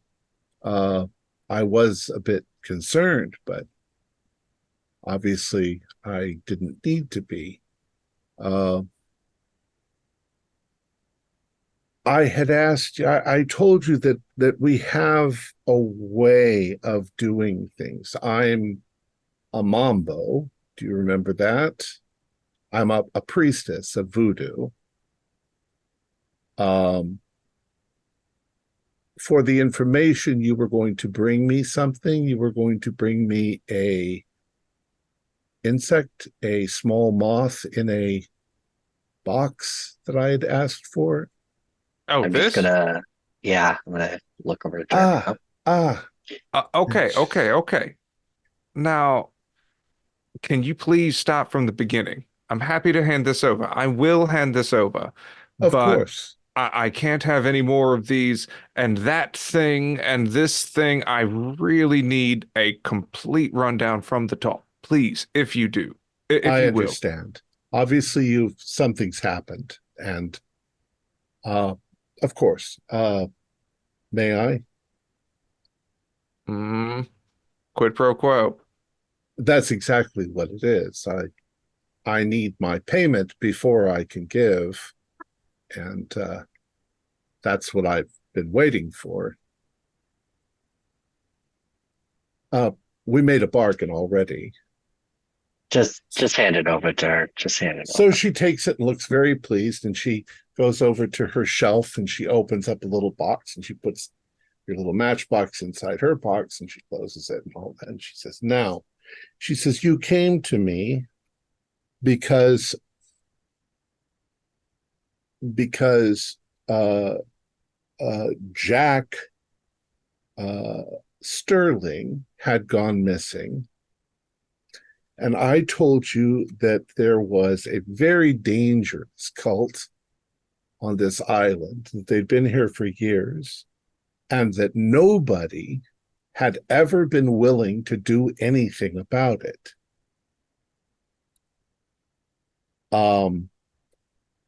You said that you wanted to retrieve Jack and that you were intending on going up there. But I warned you that it was very dangerous. Obviously, you must not have gone, or you don't remember going. Well, you at the time thought that most of what I was saying was somewhat mumbo jumbo, and that was your own words. And I told you that if you wanted more information, to check the library, to go to Professor Bruce Northeast. Yeah, he's dead. Oh, We just went back in to check on him, and looks like somebody already had his way with him. Pretty grisly. oh, that's There's also a horrible spider infestation in there too. It seems Yeah, in his chest almost cavity. otherworldly. then they're getting closer.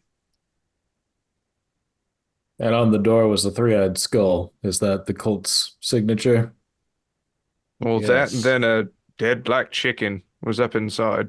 Don't know if this helps impart some gravity of how right fucked we are, but hopefully that can get us some. You can tell us what's going on. Well, there are older things than the Christian God. There are older things than any of the deities you've ever heard of before. Dangerous, chaotic, evil things. And we don't know how they came to be on our island, but there is a cult. There is a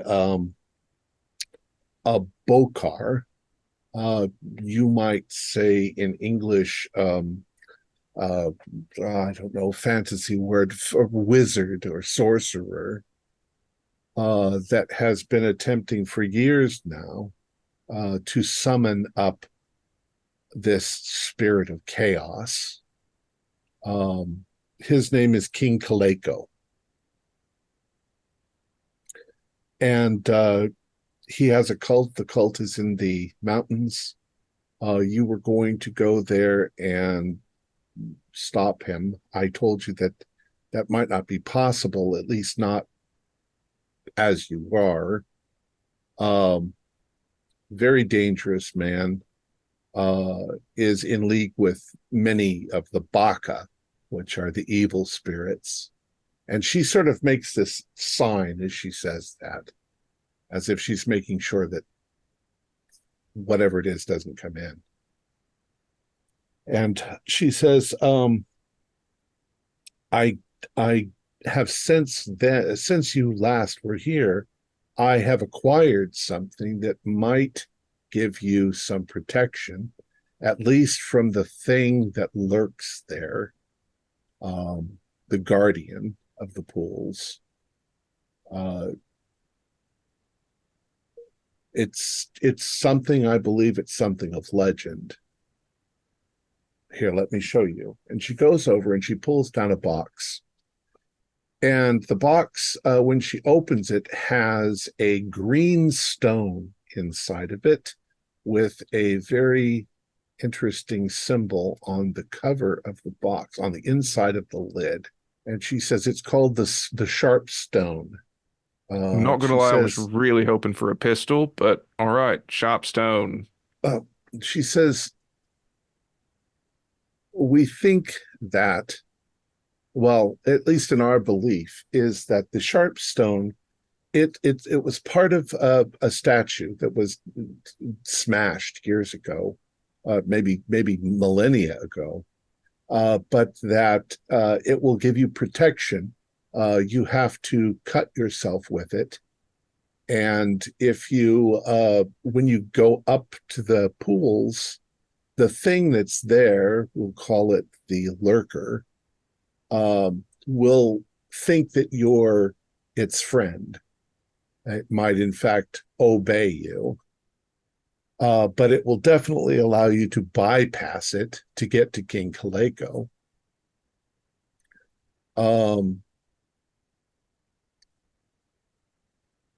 I'm surprised you don't remember. You're having trouble with your memory. Did you meet Senegal? That country? No. Senegal is an arms. He's part of the Kako rebellion. He's organizing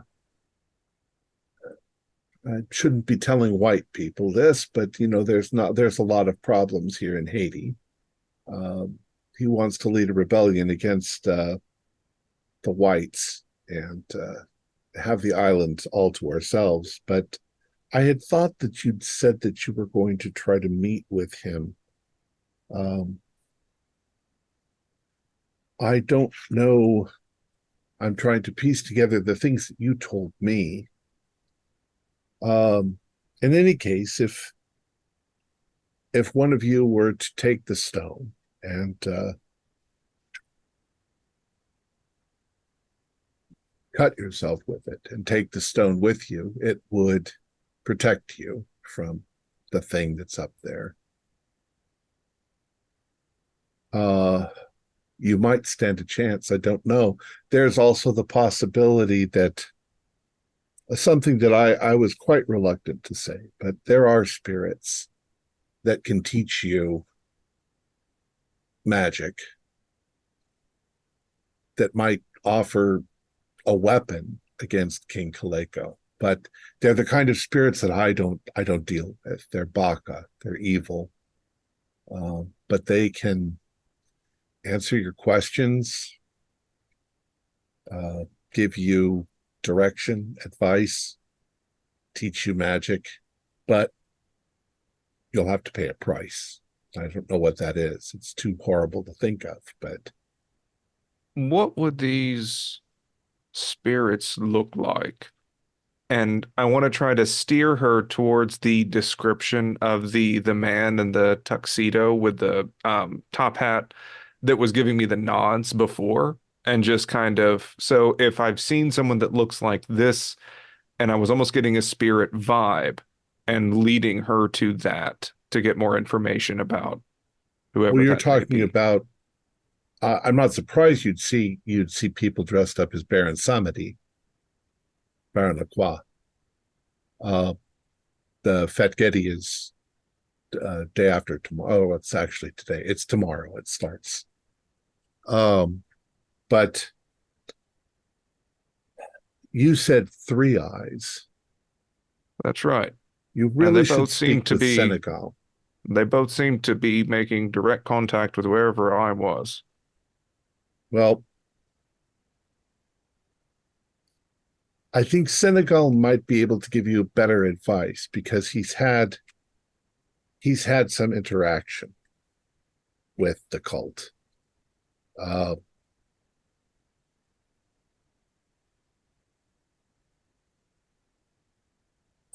She says, I am that stone that I've shown you there. It's one of the things that if the cult doesn't have that, they're not going to be able to complete the ritual. But that's not necessarily a good thing either. I mean, we don't want them to complete the ritual, or this god of chaos will take over the island and ultimately possibly take over the world with evil. And somehow they've got Mr.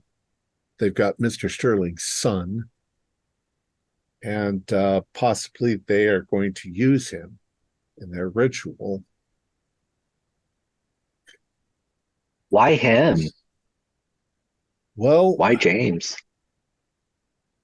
Why pick someone from outside of Haiti? That seems really strange. well, he may have stumbled into something. I don't know. Did we didn't mention anything about him the last time we came back? That you were looking for him.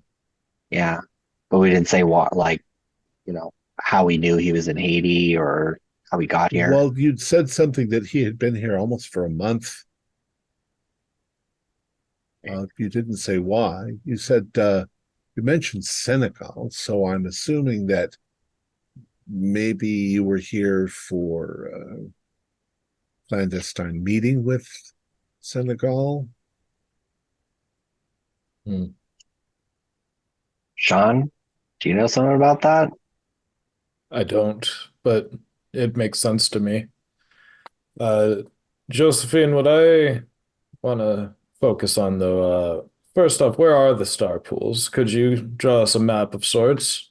I could draw it. It's not Please. not very easy to get to, but yeah, I could tell you where to go.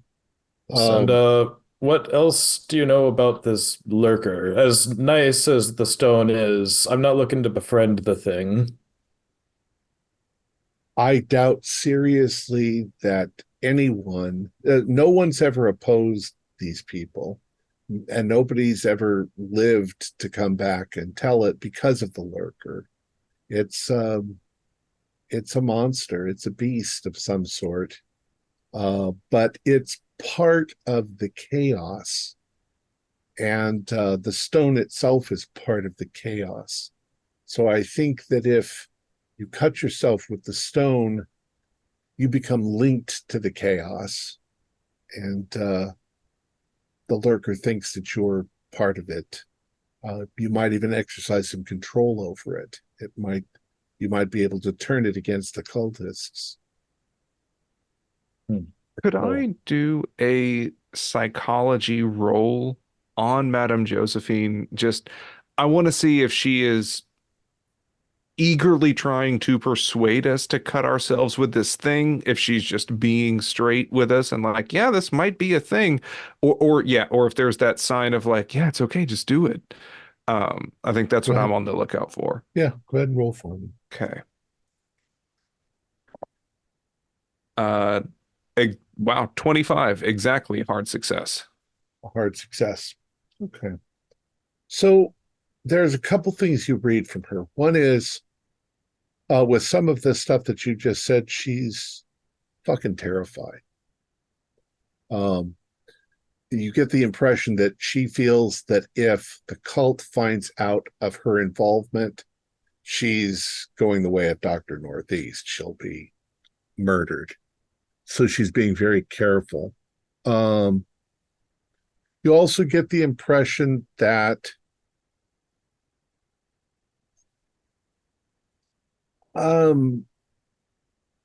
she seems very concerned for you, genuinely concerned, but she's also deeply troubled by something that she's not saying.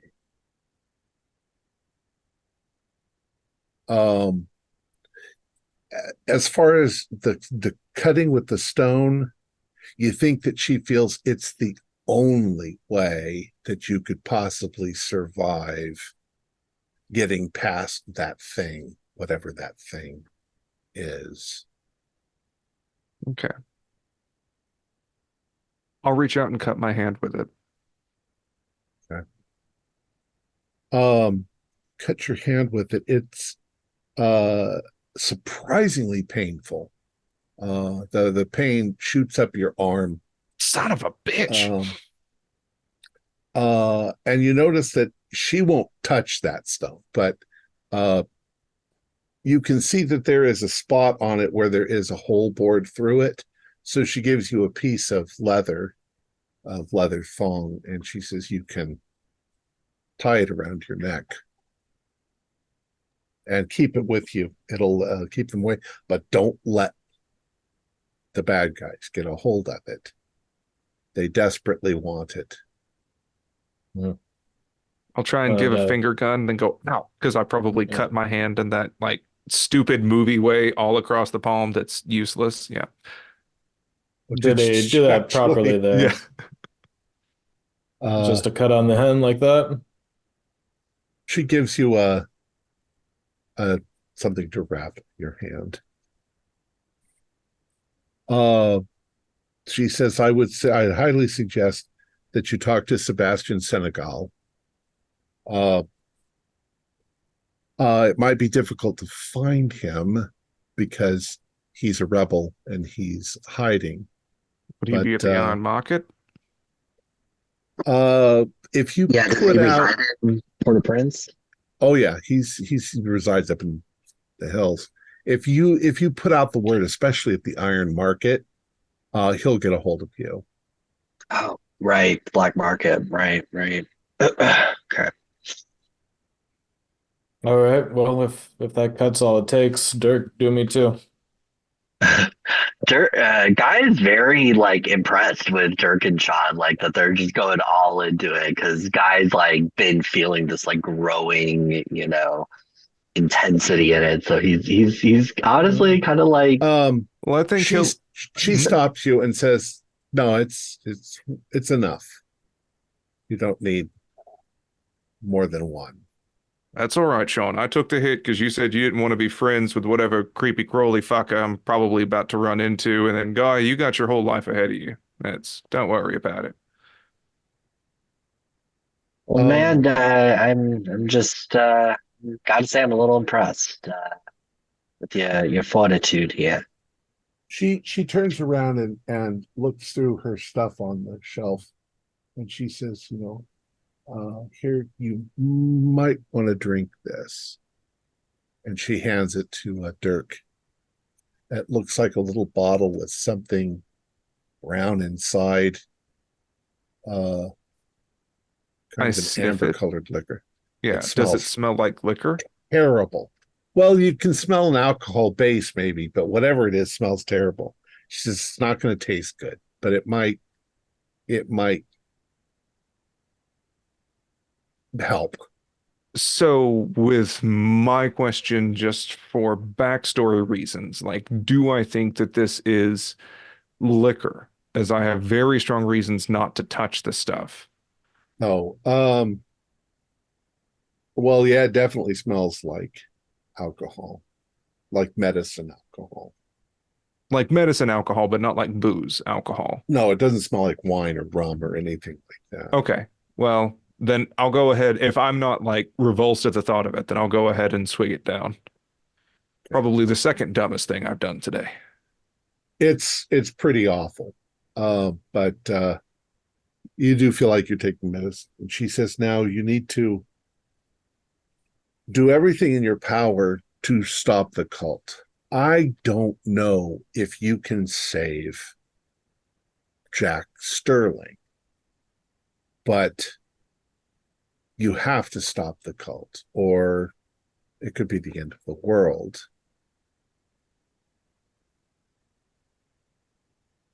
Yeah, I promise you, I'm treating it as important as such.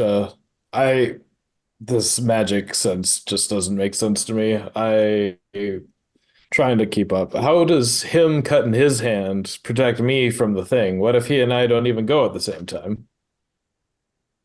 Oh, I don't think that you'll have a problem with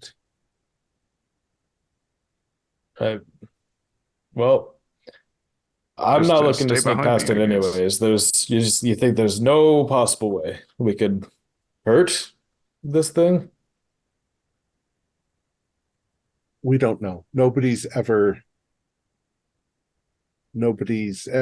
afraid of it. And there are people in the cult throughout the town, and people are just afraid to even talk about it. I see. But Sebastian will have a few things to say about it. Right. Well, thank you for the map. You've been very helpful. She says if you're successful, come back. We'll see what we can do for you after that.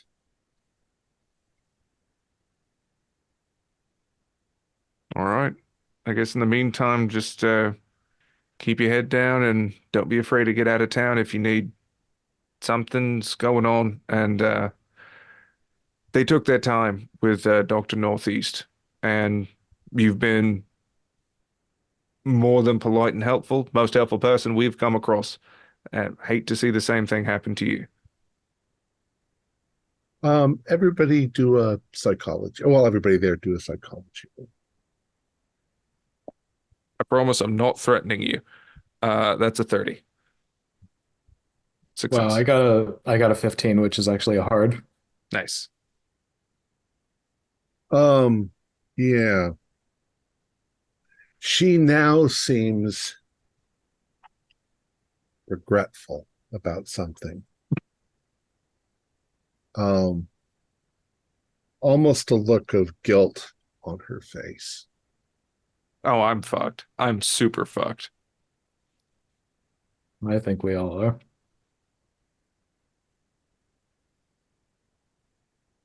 Do you want to confront her? Or do you want to just leave?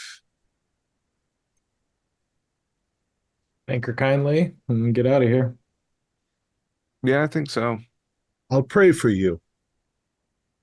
I'll hope that the Loa follow you up there and keep you safe, and that the evil spirits don't fuck with you. I think it's just that look is gonna gnaw at me a bit, and I'm just gonna like keep eye contact as the door is closing and then walk out. All right. Guys, step out. You go back through her little garden and out into the street. And you are suddenly back at the hotel, and so is Donna and James and Amy.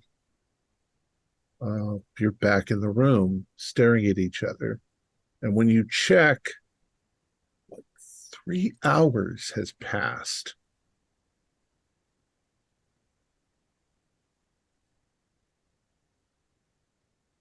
Check my clothes. Are they dusty? Yeah, your shoes are a little dirty. Your legs ache a little bit, like you've been out doing something. But once again, you seem to have lost time. You guys concur with each other about. Yeah. I hate to admit I'm getting used to that now. Can I get a gauge of distance on the map Josephine gave me? Just curious if 3 hours is enough to go there and back. Oh, to go up to the star pools? You don't think so. It looks like it's quite a hike up into the hills. You guys tell us about Senegal being a rebel leader? Yeah. I think that's just pointing out that that's going to be our next best lead. We may have contacted him in the past, but Senegal might be the whole reason we're here, boss. He might be the purchaser of your farming equipment. That's the case. I need to make a phone call and tell Francis not to sell my tractors. Donna, rebels need farming equipment? They have to feed. They have to feed the forces. Oh, okay. That makes more sense. Yeah. Like maybe it's like strawberry farming equipment or something. Strawberry fields. So yeah. I'll go call the harbor master and tell him to hold off on arranging a sell. You go ahead, you get a hold of him fairly easily, and he's all business, but yeah, he's like, oh sure, Mr. Sterling, I'll do that. You've got a cold, he says. A cold? No. Oh, sorry. Just sounded kind of funny there for a minute. Stuffed up? And he'll hang up the phone. Do a spot hidden for me, James. Okay. 16, which is definitely a pass, a hard. You look down at the phone, and there is something sticking out, a little bit of a corner sticking out from underneath the phone. And when you move the phone, see this.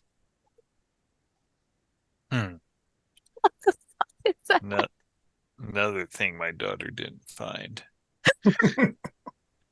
Huh. Oh, I don't remember that tarot card. The Ten of Wands. Oh, Ten of Wands. Okay. All right. Thank you. I'll be waiting until he's off the phone to give him more updates. So when he pulls that out, I'll just scoff and say, more fucking magic tricks.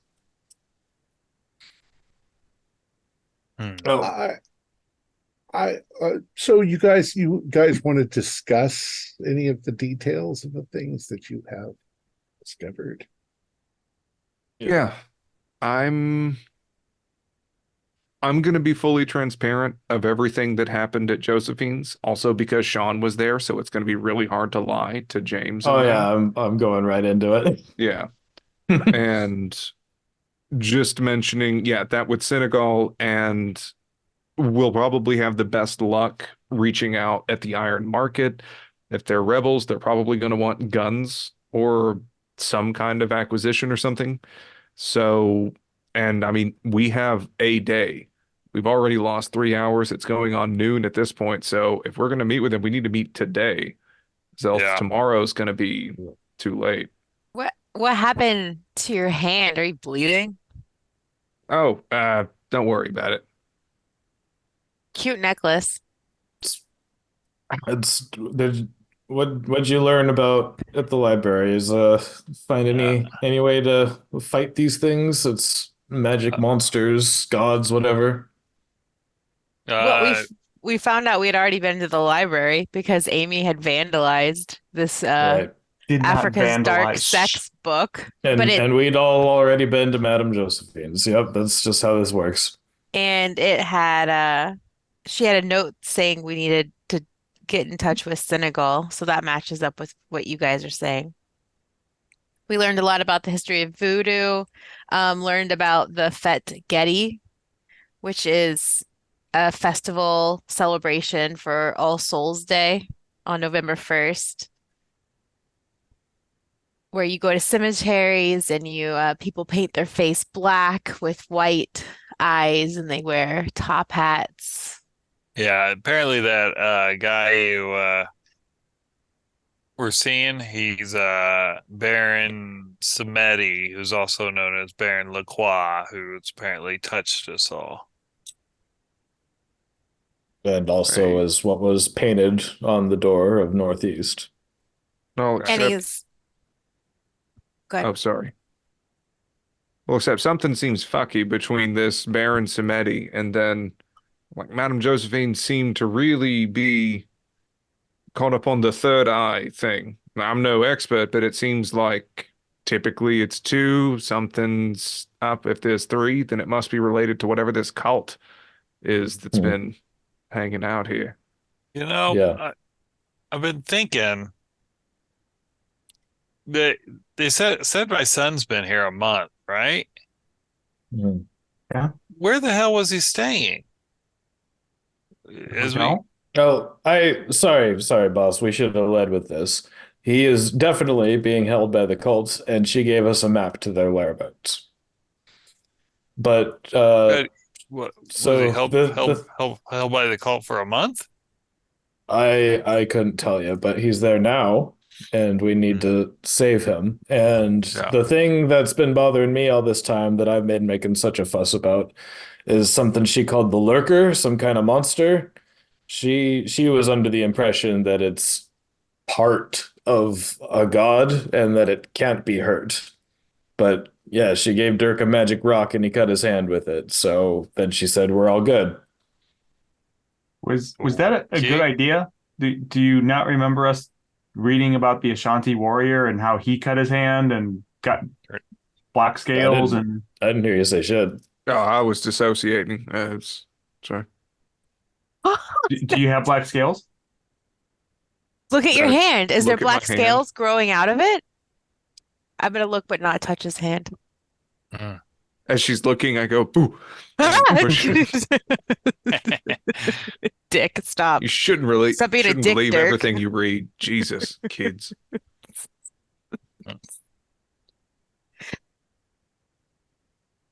So how do we find the Senegal then? It seems like we need to.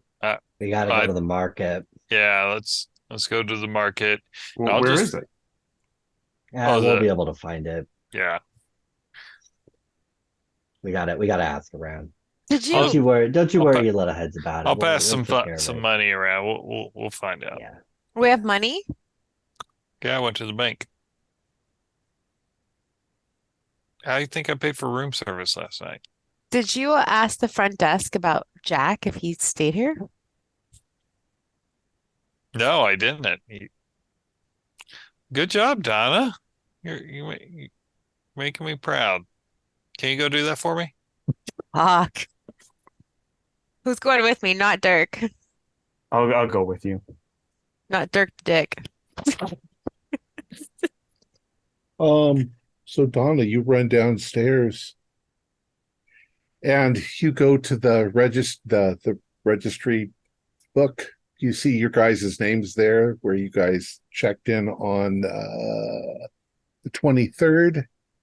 You find Jack Sterling, October 3rd. He's in room 104, right next to yours. That's my brother's room.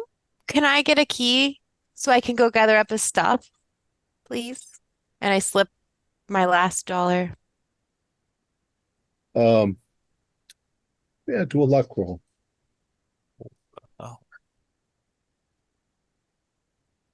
Ooh, 15. Yes, yes. 15 out of Yeah. 54. The guy kind of gives you the shifty eyes, but he takes your money and I'll hands wink you the too. keys to room 104. Let's go, Amy. So you go back up the stairs. Go back up the stairs, go over to my brother's room, open up the door, peek in. Roll Okay. dodge. It's like a giant spider. No, you open up the room and you can tell that the staff have tidied up the room. The bed is made and all that, but there's a suitcase that's there. A number of things, clothing has been hung up in the closet. Yeah, and it's Jack's stuff. Start looking through, just look the normal places in the room, the desk, the trash can, anything that looks interesting. You're not going to tell anybody else? I guess not. Dad! Dad! Okay. I yell, Dad! Go on. Yeah, James, you hear Amy's voice. I mean, Donna's voice through the wall, but on the other side, like she's in the other room. I assume they don't have those adjoining doors like you have in the. Okay, Not yeah. in this case. I'll Very just step out in the hall and go over. all right. Very quickly, you guys are all alerted that Jack's room has been right next door to you all this time. Son of a bitch. You guys all come inside. You can all do spot hiddens.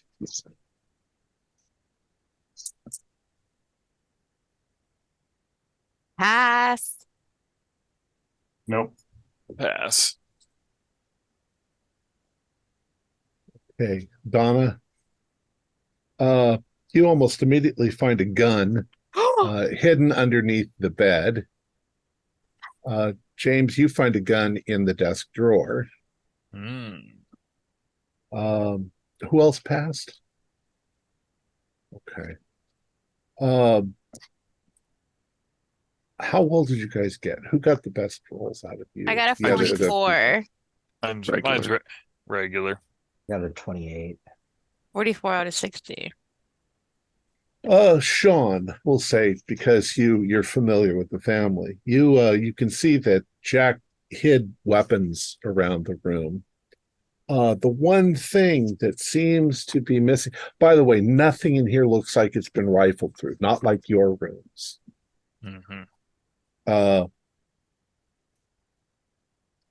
Something about the room seems like if you were Jack, he keeps a journal. You're pretty sure he keeps a journal, but you don't see a journal anywhere around. And if it were you would hide your journal. So go ahead and do you did a spot hidden. You passed a spot hidden. You look for obscure and weird places where he might hide something. And you realize that in the bathroom, there is a tub. And the tub has a wooden box frame around it. And that the panels on the front of it look like the kind of thing that you could jimmy off. You jimmy off one of those, and there is a small black journal. Same place we used to hide our marijuana stash from Dad. Nobody had to hide marijuana in the 1930s. Really? No. With your cocaine and your Yeah, it was the 50s. Really? Those. And what do you do with it? Yeah, I'm gonna read it while I walk out of the bathroom. Okay. Guys, Friday, October 3rd, 1930, arrived this morning in Port-au-Prince and secured a room at the Hotel Olafson, apparently the most famous hotel in Haiti, according to the folk on the ship that I talked to. They're saying at the Prince Hotel, newer, good views, but cheaper, and apparently shows in the range of the restaurant. Father's instructions are simple. Equipment is already flowing to our armed forces on the ground here. Further profits can be made by selling to the Caucasus rebels. They just need to be able to sell to more than one group. This faction has been behind rebellious going back as far as 1918. They've brought a lot of the population together, promoting cultural identity and the like. They're passionate, but ultimately farmers with guns. They don't stand a chance against the military, surely. Their dream of a Haiti run by Haitians will remain forever that, a dream. I checked with the warehouse this evening. The first shipment of weapons has arrived on time. Meeting tomorrow to arrange payment and collection. Telegram father to let him know everything is on track. Saturday, October 4th, 1930. Met with the liaison with the U.S. Embassy. Transfer went ahead as planned, and they took a collection on time. Told them I was going to spend a few days in town to see the sights. Father's contact. Senegal is reputed to have contact with many other caucus cells across the country. If we can get him on our side, he may allow me to open negotiations with them directly. Being a tourist for a few days will help pass the time until he's ready to see me, fingers crossed. Monday, October 6, 1930. The second shipment arrived as planned. It's been held at the other import-export warehouse until I have made contact with Senegal. I wish he'd hurry up and arrange a meeting already. Wandered around a lot of the city today, past the Grand Cemetery. Brave robbery activity in progress. Seems like bones are powerful tools in voodoo. Makes me wonder what the price difference is between guns and femurs. Later went to the iron market. The stench, rotting fruit, raw meat, and more pickpockets than I could count. Nothing lost, though, apart from my sense of smell by the end. Tuesday, October 7th, 1930. Now I know why Senegal is being cautious. The Oni keep a close eye on me. Trying to be subtle, but they aren't very good at it. Word must have got to them about the second shipment, or suspicious of one. They're wondering if I'm hanging around to make another deal.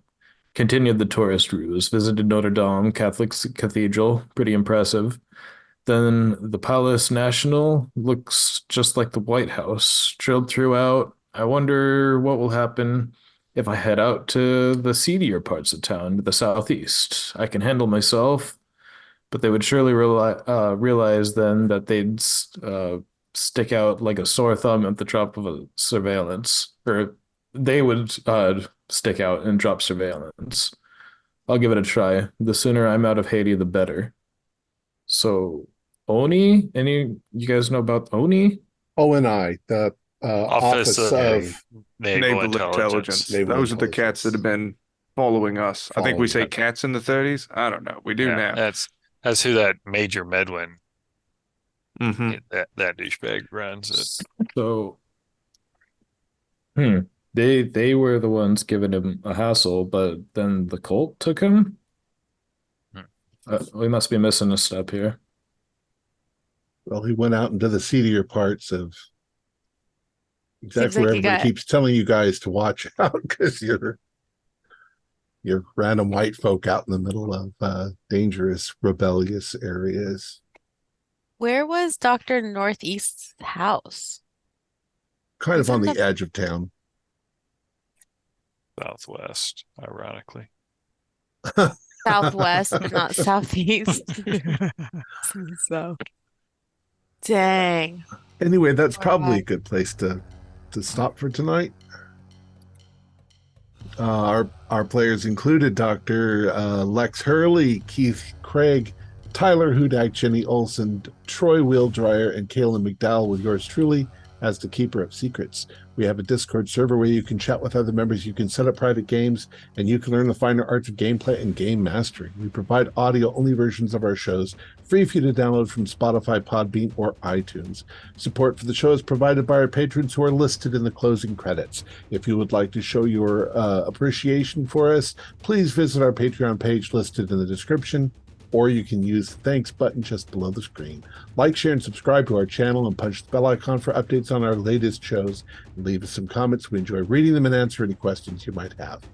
This is Thom Raley, together with all the members of our gaming club, inviting you to journey with us once again into the darkness for another adventure into the universe of H.P. Lovecraft and the Call of Cthulhu role-playing game. Until next time, good luck, good gaming.